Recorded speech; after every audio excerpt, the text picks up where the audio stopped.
حسن ہائے حسن ہائے حسن ہائے حسن ہائے حسن ہائے حسن ہائے حسن ہائے حسن ہائے حسن ہائے حسن ہائے حسن ہائے حسن اعوذ باللہ من الشیطان الرجیم بسم اللہ الرحمن الرحیم الحمد للہ رب العالمین والصلاة والسلام على سید الانبیاء والمرسلین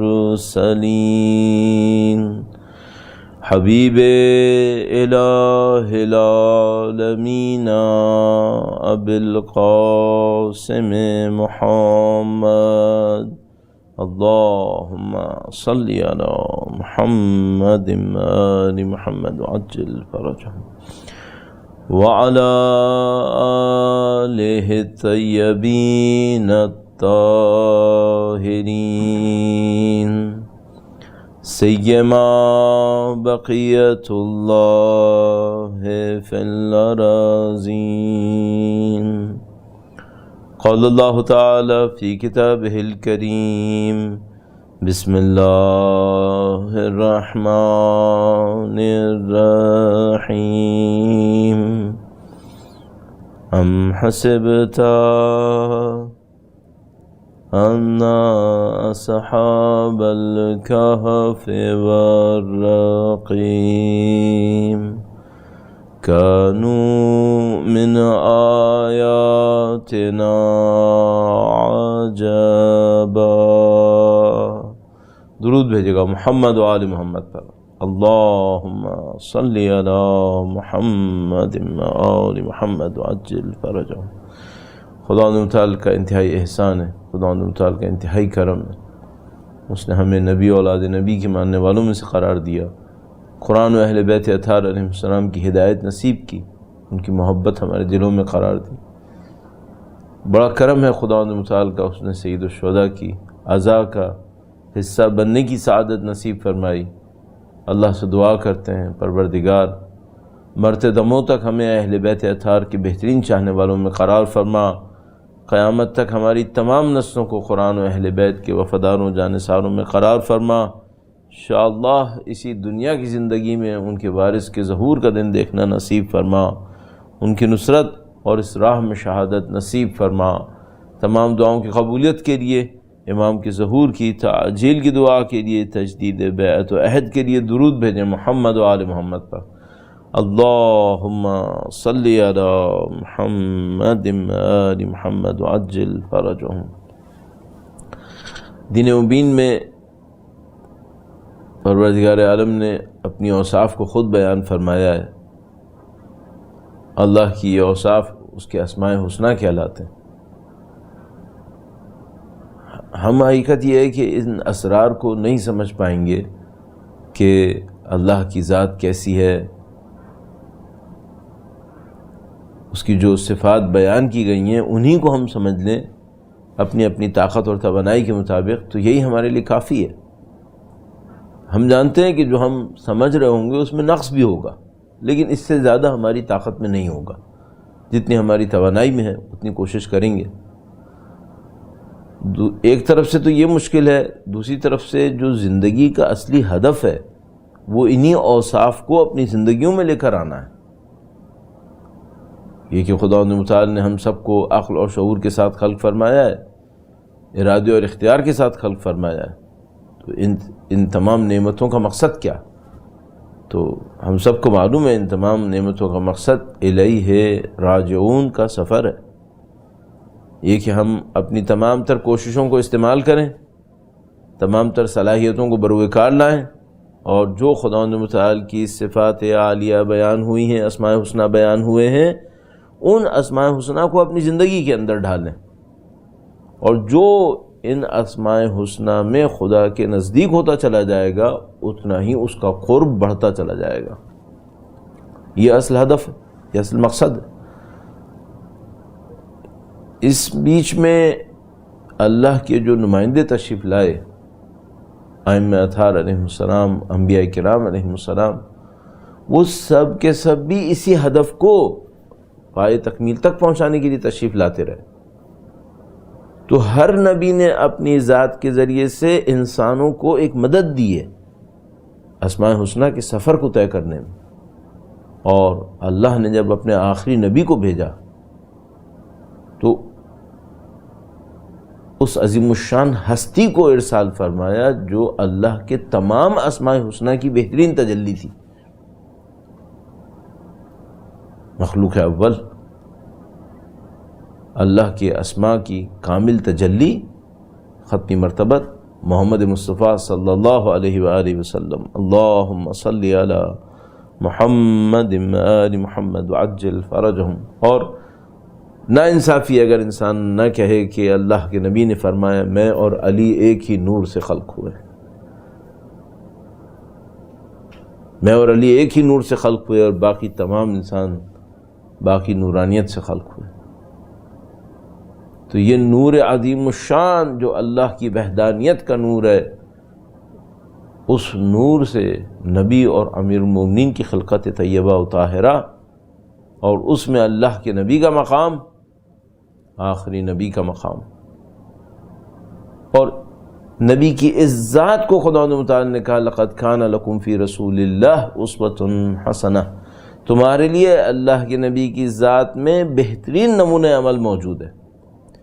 تو ہمیں تسلسل سمجھ میں آتا ہے، اللہ کی ذات اسماء حسنہ ہیں، 99 اسماء اس کے بیان ہوئے، ہمیں یہ کہا گیا کہ ان اسماء حسنہ کی پیروی کرو، اس راستے پر چلنے کی کوشش کرو، زیادہ سے زیادہ اسماء حسنہ کو اپنے اندر لے کر آؤ، اور جو نبی قرار پائے وہ قرار پائے جو تمام اسماء حسنہ کی تجلی کے ساتھ تشریف لائے، اور ہمیں یہ ذمہ داری دی کہ تم نبی کے پیچھے چلو، تمہارے لیے نبی کی ذات میں اسوہ حسنہ ہے۔ کیوں؟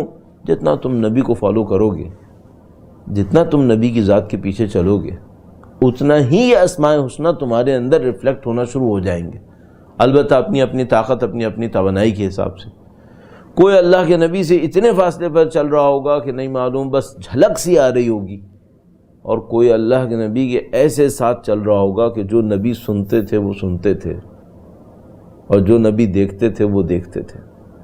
مولا امیر المومنین نے سلام اللہ علیہ درود بھیجے گا ان کی ذات گرامی پر، اللہم صلی علی محمد آل محمد وعجل فرجہم، اللہ کے نبی کا تعارف کروایا اور اپنے اس تعلق کو بھی بیان فرمایا۔ کل انشاءاللہ خدا نے توفیق دی تو آپ کی خدمت میں ان خطبوں سے عرض کروں گا کہ کس طریقے سے میرا اور نبی کا رابطہ تھا اور کس طریقے سے میری زندگی ان کے ساتھ گزری۔ اس وقت صرف توجہ اس بات پر ہے کہ اللہ کے نبی اسوہ حسنہ قرار پائے، چونکہ تمام اسماء حسنہ کی تجلی تھی۔ اب یہاں پہ ایک سوال ہے، بہت لطیف نکتہ ہے، اور سیرت نبی کا ایک پہلو اس کے اندر ہمارے سامنے آتا ہے، وہ یہ کہ اللہ کے نبی تو تمام اسماء حسنہ کی تجلی تھے۔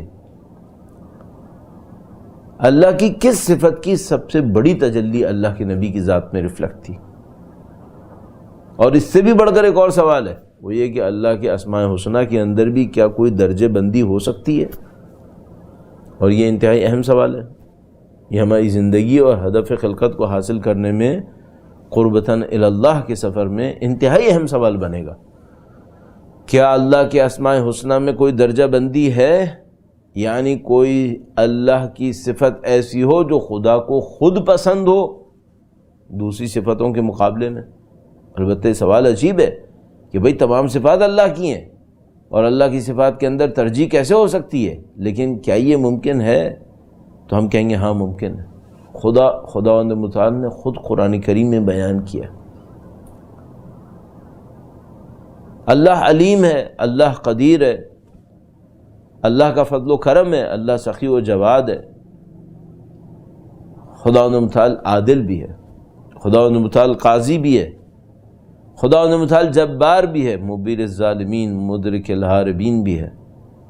ان تمام کے ہوتے ہوئے خداوند تعالیٰ نے اپنے لیے فرمایا کتب علی نفسہ الرحمہ، اس نے اپنے لیے رحمت لکھ دی ہے، جبکہ رحمت خود اسماء حسنہ میں سے ایک اسم ہے، لیکن خداوند تعالیٰ گویا یہ فرما رہا ہے کہ تمام اسماء حسنہ میں جس اسم کی تاثیر سب سے زیادہ مخلوق پہ نظر آئے گی وہ صفت رحمت ہے۔ اور یہ بات بہت واضح ہے، وہ یہ کہ ہم دعاؤں کے اندر بھی یہی کہتے ہیں کہ ربنا عاملنا بفضلک یا کریم ولا تعاملنا بعدلک یا رحیم، اے خدایا ہم سے اپنے فضل و کرم کا معاملہ کر، اے رحیم ہم سے عدل کا معاملہ نہ کر۔ عدل کا معاملہ کرے گا ہم نیست و نابود ہو جائیں گے۔ کون ہے جس نے غلطیاں نہیں کی؟ کون خوش قسمت ایسا ہے جس نے شرک خفی نہ کیا ہو سوائے معصومین علیہ السلام کے، اور جو ان سے بہت ہی زیادہ نزدیک رہنے والے تھے، باقی سب کبھی نہ کبھی شرک جلی، شرک خفی کے اندر مبتلا۔ وَإِنَّ الشِّرْكَ لَظُلْمٌ عَظِيمٌ، اگر خداوند متعال اس طرح اپنے بندوں کو سزا دینے لگتا تو روئے زمین پہ کچھ بچنا نہیں تھا۔ مولا 8ویں امام سے ایک عجیب روایت ہے ہمارے پاس، ماحول کے اعتبار سے انتہائی اہم ہے، درود بھیجے گا محمد و آل محمد پر، اللہم صلی علی محمد آل محمد وعجل فرجہ۔ مولا نے ارشاد فرمایا کہ جب لوگ ایسے گناہوں میں مبتلا ہو جاتے ہیں جن میں پہلے مبتلا نہ ہوئے ہوں تو خدا انہیں ایسی بیماریوں میں مبتلا کرتا ہے جن میں پہلے وہ مبتلا نہیں ہوئے تھے۔ اللہ اکبر۔ یہ روایت جہاں گناہ اور ثواب کے رابطے کو بتا رہی ہے، وہاں اور بھی بہت ساری چیزیں اس میں پوائنٹ آؤٹ ہو رہی ہیں۔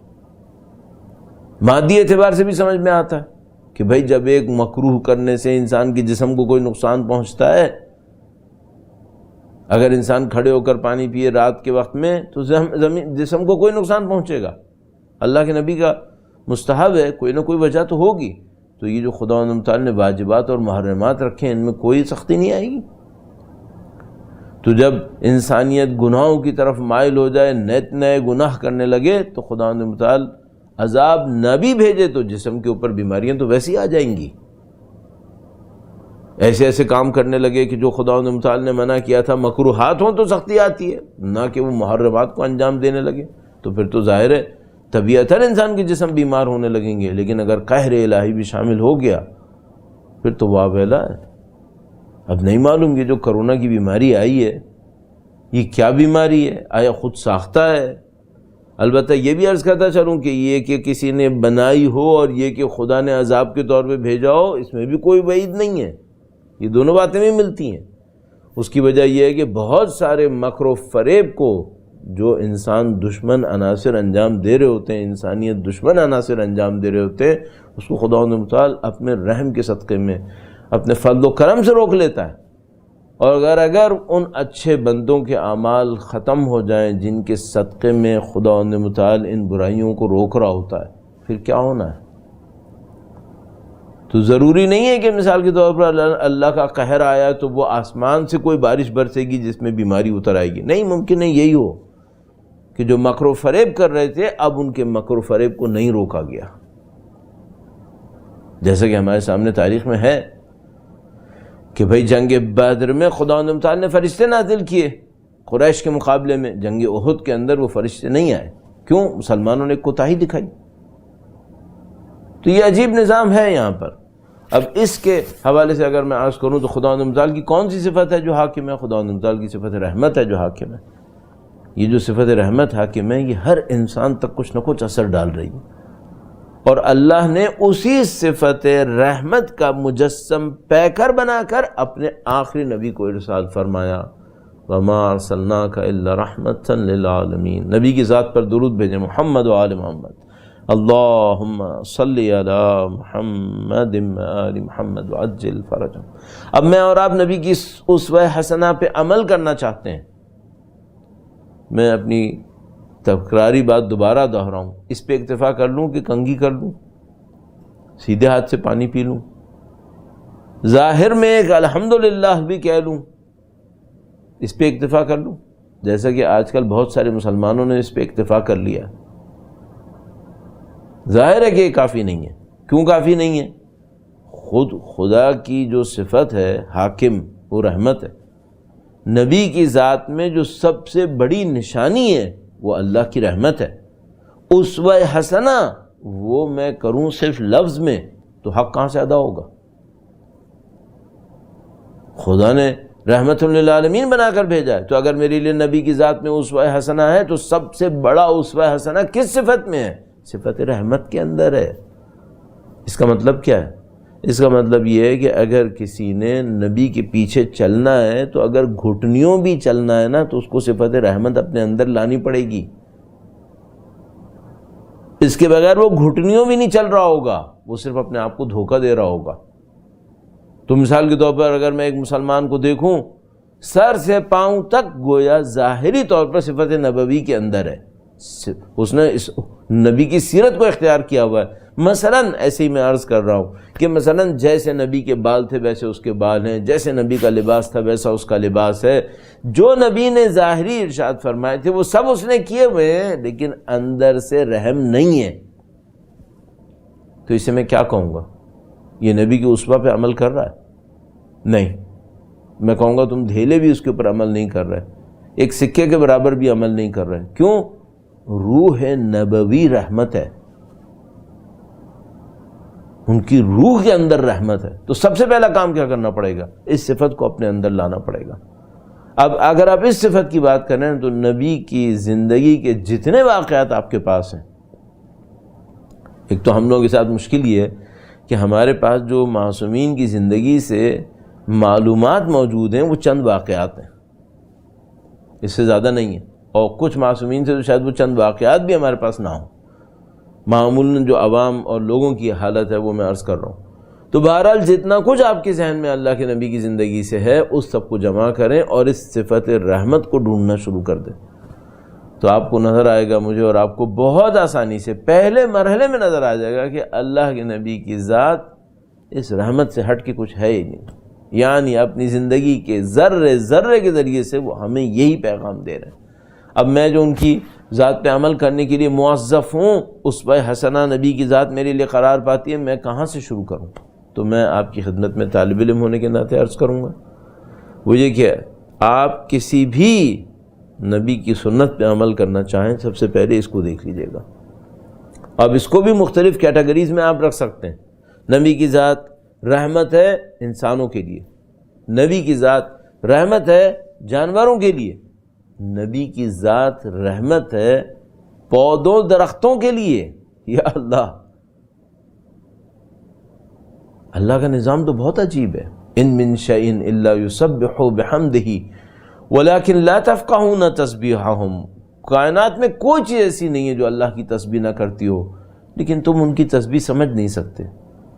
ہم نہیں سمجھ رہے، اللہ کے نبی تو سمجھ رہے ہیں. کتنا سمجھ رہے ہیں؟ اتنا سمجھ رہے ہیں کہ جس درخت کے تنے سے ٹیک لگاتے تھے اس کی آہ کو بھی سنتے تھے. اللہ اکبر، اس کے رونے کو سنتے تھے. مشہور و معروف ہے، ستون ابھی تک موجود ہے کہ درخت کا وہ تنا رونے لگا جب منبر بن گیا کہ اللہ کے نبی اب میرے پاس نہیں آئیں گے، اور اللہ کے نبی واپس تشریف لائے، دست مبارک دست شفقت پھیرا اور اس کو تسلی دی میں آؤں گا. یہ کہانیاں لگنے لگتی ہیں. اگر قرآن کی آیات سے نکال کے اگر دیکھوں کائنات کو اس توحیدی بصیرت سے ہٹ کر دیکھوں گا تو پھر کہانی لگے گی. لیکن اگر اس توحیدی بصیرت میں رکھ کے دیکھوں کہ اللہ کے نبی سنگریزوں کو ہاتھ پہ بلند کرتے تھے اور گواہی دیتے تھے سنگریزوں.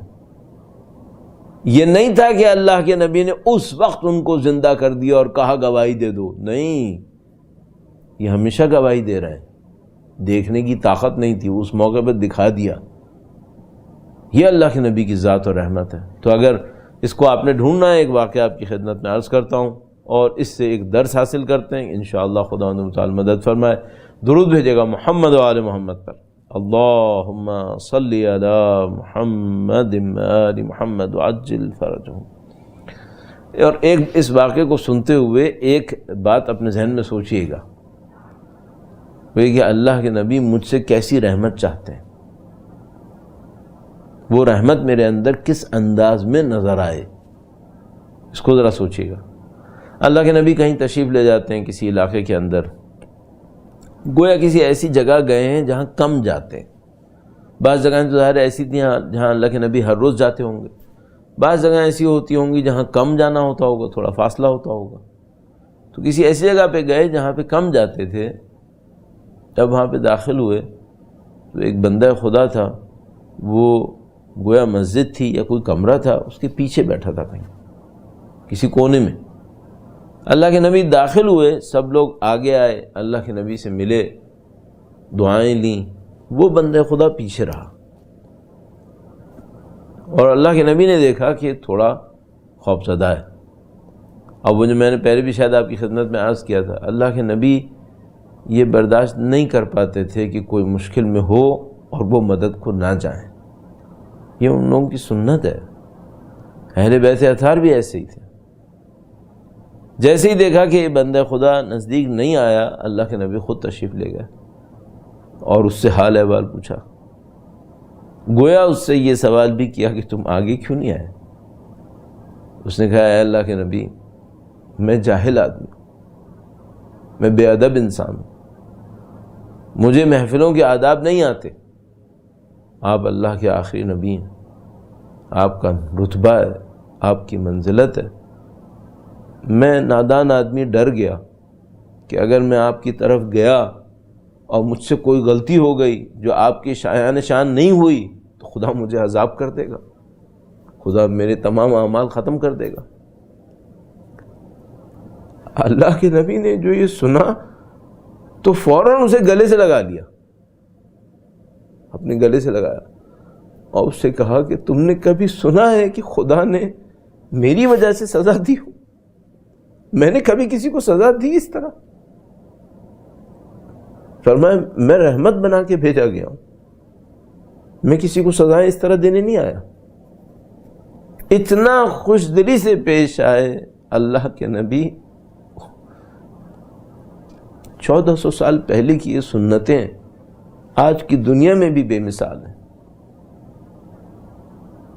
یہ اللہ کے نبی کی رحمت کا ایک نمونہ ہے، ایک نمونہ۔ کس طرح اگر کوئی سنا دیتا تھا کہ میں نے زمانے جاہلیت میں اپنی بچی کو زندہ درگور کیا تھا، اللہ اکبر، گویا روایت کرنے والے روایت کرتے ہیں کہ اگر کوئی ایسا واقعہ سنا دیتا تھا تو بڑی دیر تک اللہ کے نبی پہ مسکراہٹ نہیں آتی تھی، اتنا اس کے ساتھ تحت تاثیر قرار پا جاتے تھے کہ بچی کو تم نے زندہ درگور کر دیا۔ جانوروں کے غم میں شریک ہو جاتے تھے، اس جانور کو کیوں غم دیا؟ اور وہی سنت، وہی سیرت مولا امیر المومنین اور اولاد امیر المومنین کے اندر کہ شب شہادت جا تو اپنے مقتل کی طرف رہے اور پرواہ مرغابیوں کی کر رہے۔ اللہ اکبر۔ عزیزان محترم، ہم موظف ہیں اس سنت کے اوپر عمل کرنے کے لیے، ہم ظاہری سنتوں پر عمل کرنے کے لیے بھی موظف ہیں، لیکن سب سے بڑی تاثیر جو آپ کو اور مجھے اسوہ حسنہ پر عمل کرنے میں حاصل ہونی ہے وہ اس سنت سے حاصل ہونی ہے۔ اور یہ مجھے اور آپ کو بہت اچھی طرح پتہ ہے کہ جو کچھ انسان کے اندر ہوتا ہے وہ انسان کی باہر کی دنیا کے اندر ریفلیکٹ ہوتا ہے۔ اس جملے کو میں چند جملوں میں اور عرض کرتا ہوں، درود بھیجے گا محمد و آل محمد پر، اللہم صلی علی محمد و آل محمد وعجل فرجہم۔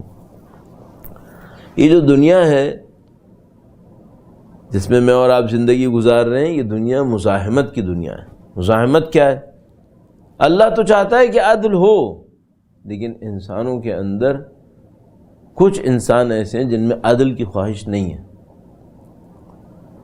خدا کے نبی تو چاہتے ہیں کہ رحمت برسے ہر طرف، اللہ کا فضل و کرم نازل ہو، انسانوں کی زندگی عدل و انصاف کے اندر گزرے، لیکن کچھ انسانوں کے اندر ظلم کی خواہش ہے، تجاوز کی خواہش ہے، اپنے آپ کو بے نیاز سمجھنے کی خواہش ہے، ان کی وجہ سے معاشرے میں ظلم آتا ہے۔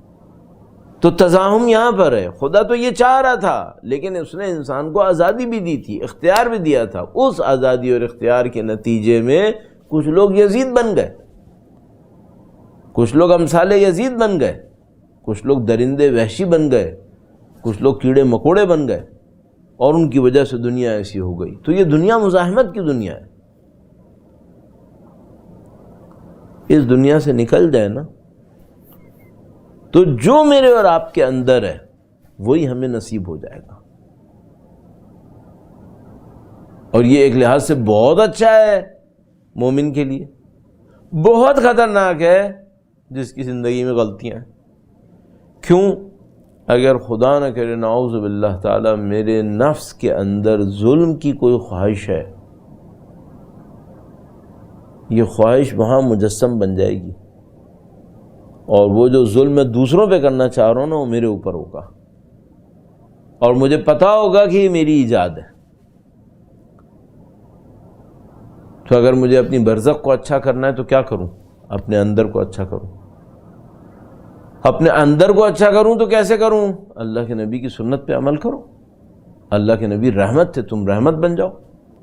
تو میں ساری دنیا کے لیے رحمت کیسے بن سکتا ہوں؟ نہیں بن سکتے. ہمیں معلوم ہے دنیا مزاحمت کی دنیا ہے. میرا ارادہ اچھا بھی ہو تو کسی کا ارادہ برا بھی ہوگا، لیکن جب میری برزخ بنے گی تو دوسروں کے ارادے پہ نہیں بنے گی، وہ میرے ارادے پہ بنے گی. اور جب اس دنیا کے اندر مجھے خدا اجر دے رہا ہوگا تو دوسروں کے ارادے پہ نہیں دے گا، میرے ارادے کے اوپر دے گا.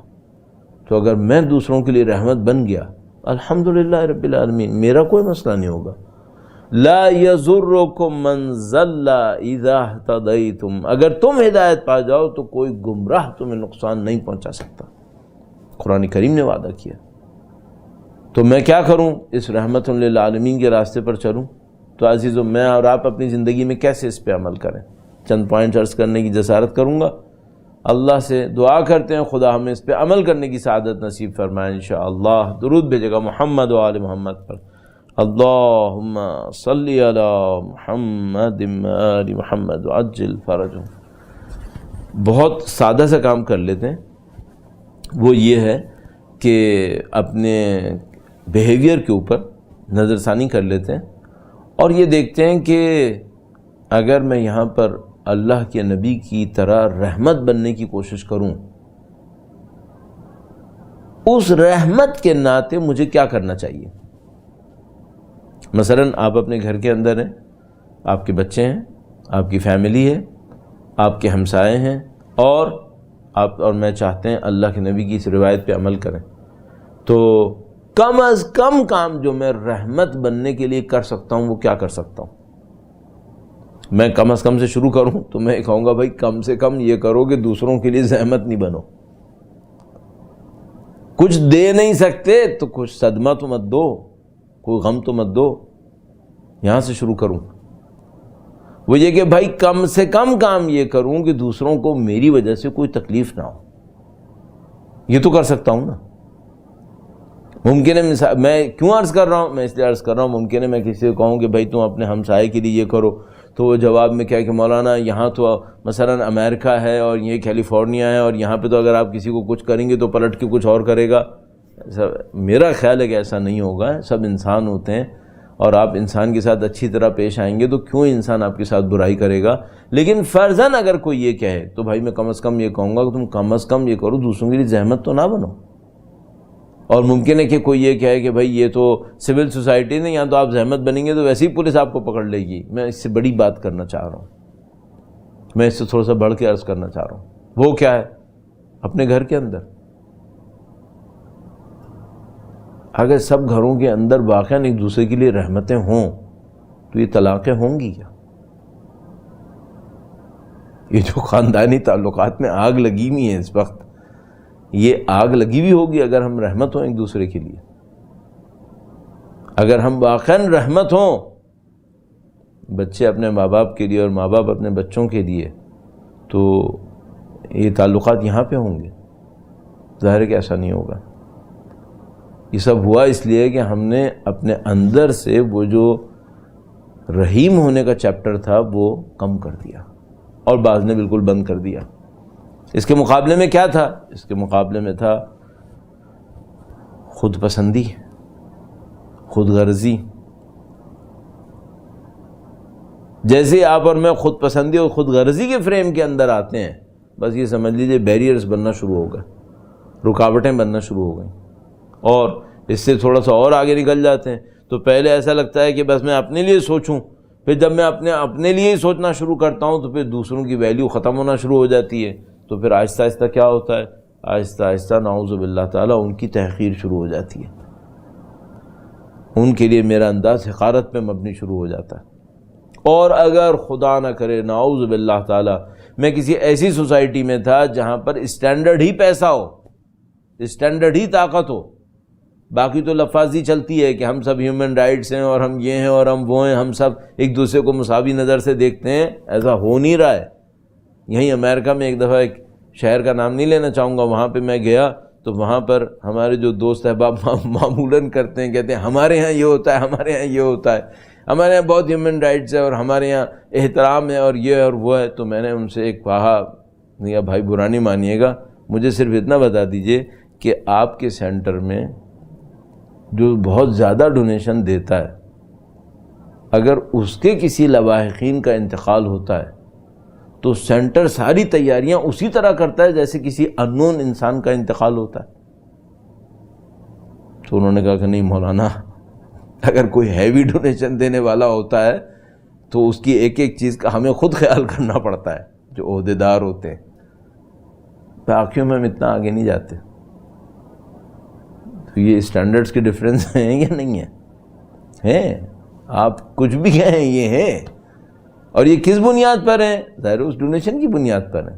البتہ عین ممکن ہے، اس کو تھوڑا سا ہٹ کے بھی عرض کروں، عین ممکن ہے کہ ایک آدمی بہت زیادہ ڈونیشن دینے والا ہو اور اتنا ہی خدمت گزار بھی ہو، اتنا ہی مخلص بھی ہو، اتنا ہی دوسروں کے دکھ سکھ میں کام آنے والا بھی ہو. تو انسان اس وجہ سے اس کے لیے نہ کرے کہ مثلا اس نے پیسے زیادہ دیا ہے، اس وجہ سے کرے کہ بھائی بندہ اچھا بندہ تھا، بندے کے دل میں خلوص تھا، بندے کے دل میں تقویٰ تھا، بندہ خود کتنا وقت دے رہا تھا، بندہ خود کتنا تواضع اور انکساری سے پیش آتا تھا. یہ ایک علیحدہ چیپٹر ہے. اسٹینڈرڈز جہاں کمپرومائز ہوتے ہیں وہاں معاشرے کے اندر برائی خود بخود آتی ہے. اور وجہ بہت واضح ہے، بہت بالکل کلک ہونے والی چیزیں ہیں یہ ساری. اللہ کے نبی کی جو سنتوں میں سے ایک سنت تھی وہ یہ تھی کہ رحمت بنو، رحمت بنو. اور کس کے لیے رحمت بنو؟ سب کے لیے رحمت بنو، خاص کر ان کے لیے جن کا کوئی معاشرے میں دیکھنے والا نہیں ہے، خاص کر ان کے لیے.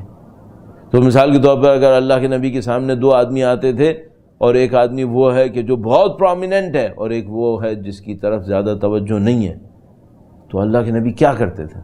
جس کی طرف زیادہ توجہ نہیں دیتے تھے لوگ، اللہ کے نبی خاص کر اس کو توجہ دیتے تھے. اور ایک اور بات بھی بڑی عجیب عرض کر دوں آپ کی خدمت میں اسی حوالے سے، خاص کر یہ دولت کا تذکرہ ہوا اس حوالے سے.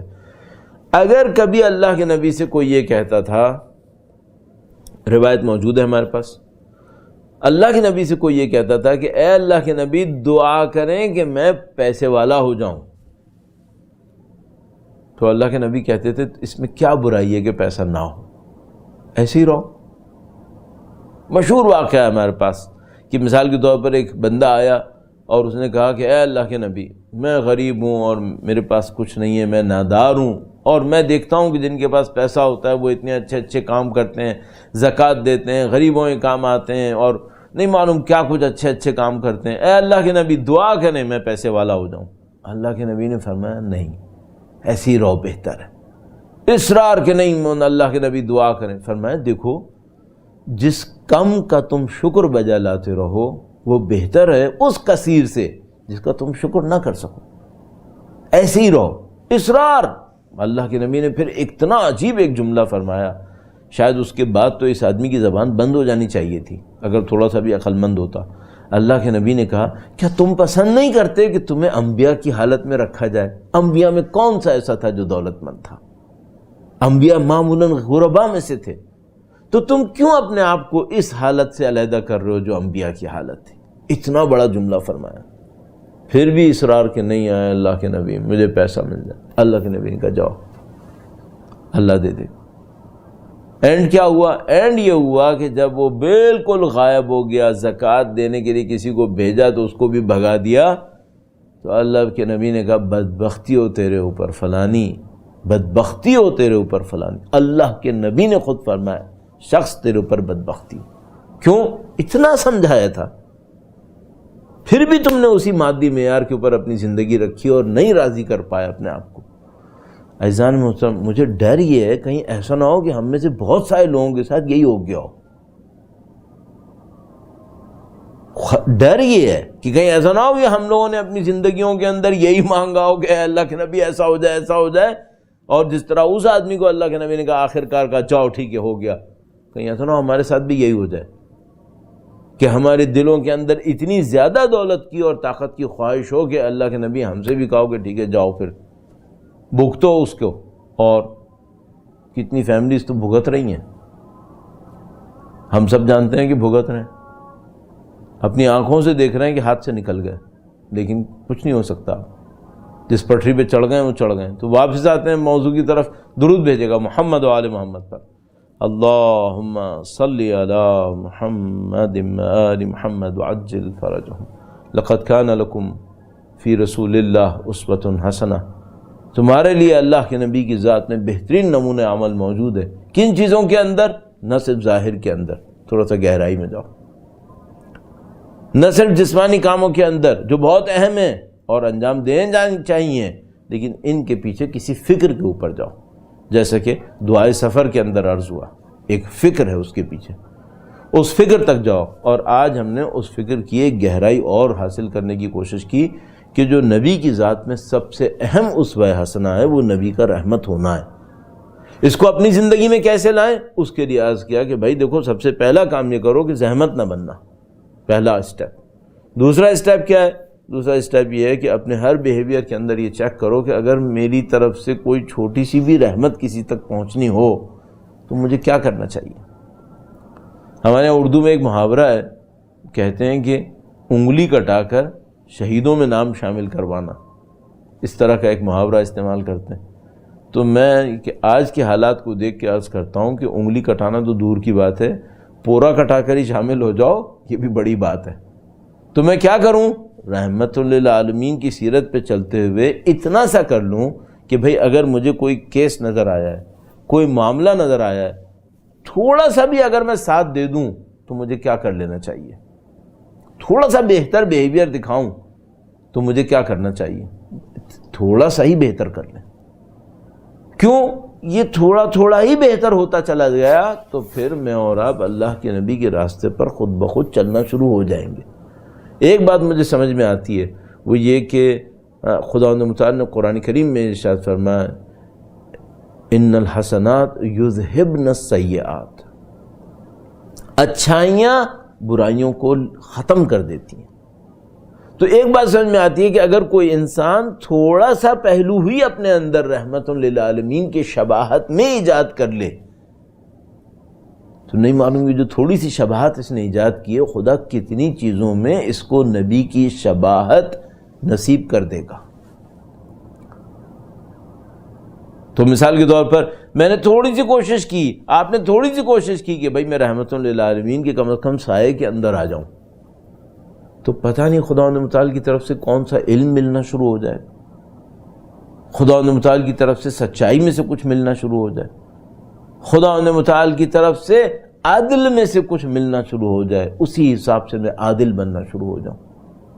تو یہ تو پھر سمجھ لیجیے آپ نے اور میں نے ایک ایسا دروازہ کھول لیا کہ جو اچھائیوں کا دروازہ تھا۔ جس طرح ایک روایت ہے نا کہ برائیاں ساری دنیا کی اگر ایک کمرے میں بند ہوں تو اس کی کنجی شراب ہے، اور جھوٹ شراب سے بھی بدتر ہے۔ ذرا تصور کیجئے گا، ساری دنیا کی برائیاں ایک کمرے میں بند ہوں تو اس کمرے میں قفل لگا ہوا، اس قفل کی چابی کی وہ شراب ہے، نعوذ باللہ تعالی، اور جھوٹ شراب سے بدتر ہے۔ یعنی اگر کوئی جھوٹ بولے گا تو وہ ساری برائیاں اس کو لگ سکتی ہیں۔ تو عزیزان محترم، ساری دنیا کی اچھائیاں اگر ایک کمرے میں بند ہوں اور اس پہ کوئی قفل لگا ہوا ہو، اس کا لاک رحمت ہے۔ اگر کوئی رحمت خدا کو استعمال کر لے اپنے اندر لانے کی کوشش کر لے، سمجھنے اس نے دروازہ کھول لیا۔ اب اگر میں اس روایت کے حساب میں اس کو رکھوں، ظاہر ہے کہ نہیں کروں گا، لیکن مجھے ایک اور بات سمجھ میں آتی ہے، اس رحمت تک پہنچنے کے لیے جو راستہ ہے وہ سچائی کا راستہ ہے، صداقت کا راستہ ہے۔ یعنی دکھاوے کی رحمت کام نہیں دے گی، نمائش کی رحمت کام نہیں دے گی۔ یہ جو بہت بڑا مسئلہ ہمارے سامنے ہوئے کہ اگر ہم کسی کے ساتھ کوئی اچھائی کریں، لا تبطلوا صدقاتکم بالمن والاذی، منت اور اذیت کر کے اپنے اچھے کاموں کو ضائع مت کرو، قرآن کریم ارشاد فرماتا ہے۔ تو اس کے ساتھ ایک صداقت کی ضرورت ہے۔ بس عزیزان محترم، معذرت کے ساتھ ایک عوامی لفظ ہے، ایک پورا پیکج بن جاتا ہے، اور وہ پیکج کیا ہے؟ وہ یہ ہے کہ بھائی رحمت آپ کے اندر ہو اور وہ رحمت صداقت کے ساتھ ہو، تو پھر آپ اور میں اس راستے پر ہیں جو ہمیں اسوہ حسنہ کا راستہ بنا دے گا اور ہمیں خود بخود اللہ کے نبی کی ذات کی طرف لے جانا شروع کرے گا۔ ان کے اسماء حسنہ کے صدقے میں ان کے صفات کے دروازے ہم پر کھلنا شروع ہو جائیں گے۔ درود بھیجے گا محمد و آل محمد پر۔ اللہم صلی علی محمد و آل محمد وعجل فرجہم۔ البتہ یہ بات سمجھ میں آتی ہے، کوئی کتنا ہی صادق ہو، کوئی کتنا ہی رحیم ہو، زندگی میں مشکلات جھیلنی پڑتی ہیں، اور رحمت للعالمین کو تو بہت جھیلنی پڑی۔ اپنی تمام تر صدق کے باوجود کہ زمانے جاہلیت سے صادق اور امین لقب تھا، اپنی تمام تر رحمت کے باوجود کہ ان کا وجود سراپا رحمت تھا، لیکن مصائب تو جھیلنے پڑتے۔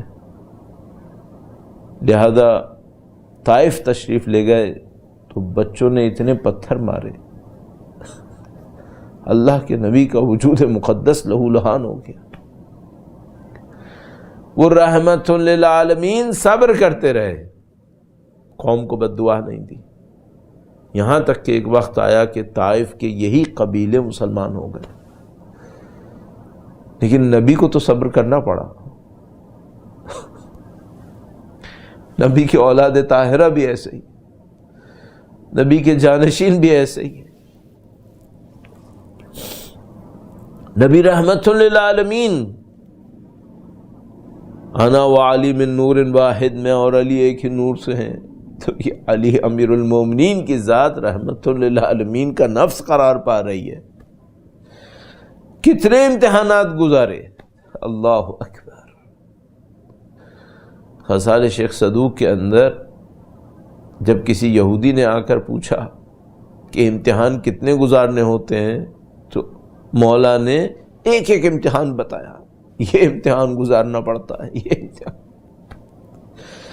فرمایا بس اب ایک آخری امتحان باقی ہے، اس داڑھی کو خون سے خضاب ہونا ہے۔ تمام امتحان گزارنے پڑتے ہیں۔ عزیزو، جو بھی اللہ کے نبی کے اس قرب کو حاصل کرنے کے لیے بڑھا، اس نے اتنے ہی امتحانات گزار لیے، اور حسین منی و انا من حسین،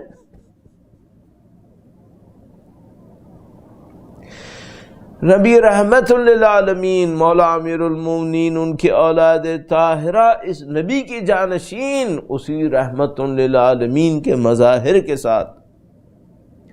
ذرا تصور کیجئے گا، اللہ کے نبی رحمت للعالمین اپنی اولاد کو کتنا چاہتے تھے، کہ نبی رحمت للعالمین اپنی اولاد کو اتنا چاہتے تھے کہ روایت میں نے عرض کی آپ کی خدمت میں،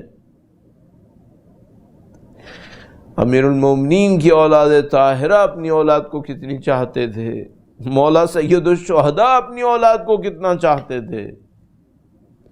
اللہ اکبر۔ مولا سید الشہداء علی اکبر کو کتنا چاہتے تھے، علی اصغر کو کتنا چاہتے تھے۔ عزیزو، بس آخری جملے اگر عرض کروں، مرد ہونے کے ناطے باپ اپنے بچوں میں سے کس کو زیادہ چاہتا ہے؟ بچوں کو زیادہ چاہتا ہے یا بچیوں کو زیادہ چاہتا ہے؟ مولا سید الشہداء نے علی اکبر کو قربان کیا، مولا سید الشہداء نے علی اصغر کو قربان کیا، مولا سید الشہداء نے اپنی یتیمہ بچی کے تماچوں کو برداشت کیا، مولا سید الشہداء نے اپنی یتیمہ کے زندان میں قبر ہونے کو برداشت کیا ہے۔ سید الشہداء نے جو قربانیاں دی ہیں وہ لاشوں کی نہیں دی ہیں، سید الشہداء نے اپنی بہن کے پردے کی قربانی دی ہے، اپنی مظلوم یتیمہ کے تماچے لگنے کی قربانی دی ہے، بالیوں کے چھننے کی قربانی دی ہے، اسیر بننے کی قربانی دی ہے، گلے میں رسن بندھنے کی قربانی دی ہے، اس بچی کی قربانی دی ہے جس کی ندا پہ سر اقدس اٹھ کر آ جاتا تھا۔